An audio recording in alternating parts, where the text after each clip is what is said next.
Hey guys, দেখতেই পেলে একটু আগে বন্ধুরা মেসেজ করলো, তো তাই ভাবলাম চলো একটু আজকে বাইরে বেরিয়ে একটা ওয়াটার ইটিনারে ভিডিও বানানো যাক। তো চলো চটপট রেডি হওয়া যাক।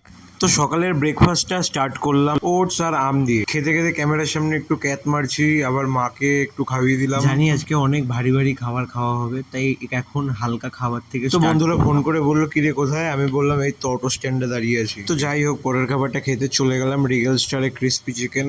অত্যাধিক টেস্ট ছিল এটা।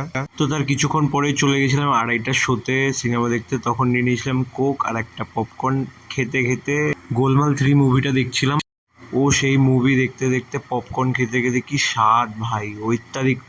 তারপরে বেরিয়ে আসার পর খাচ্ছিলাম চা, আমার একটু মাথা ব্যথা করছিল। আর তারপরে চলে গেছিলাম বিরিয়ানি খেতে, মোমো খেতে। আহা হা ক্যা বাত! মোমোটা আসতে না আসতে পট করে মুখে নিয়ে নিলাম একটা। আহা! তারপরে 1 চামচ স্যুপ। যাই হোক, বিরিয়ানিটা বেড়ে নিচ্ছিলাম তখন। আর মোমোটা ছিল দিশার, আর বিরিয়ানিটা ছিল আমার। রাজু আর দিশা সামনে বসেছিল, ওরা দুজনও বিরিয়ানি নিচ্ছিল।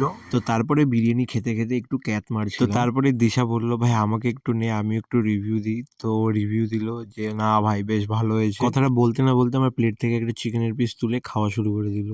খাওয়া দাওয়া কমপ্লিট করে তারপর আবার বাড়ি চলে গেলাম। মাথা ব্যথা করছিল বলে মাকে বললাম একটু চা করতে। তারপরে এই চা বিস্কিট খাচ্ছিলাম। চা বিস্কিট খেতে খেতে দেখলাম রাত 10টা বেজে গেছে, বাবাও চলে এসছে, ডিনার টাইমও হয়ে গেছে। তো তারপরে আজকে ডিনার করতে চলে গেলাম। ডিনারে আজকে ছিল রুটি আলু ভাজা।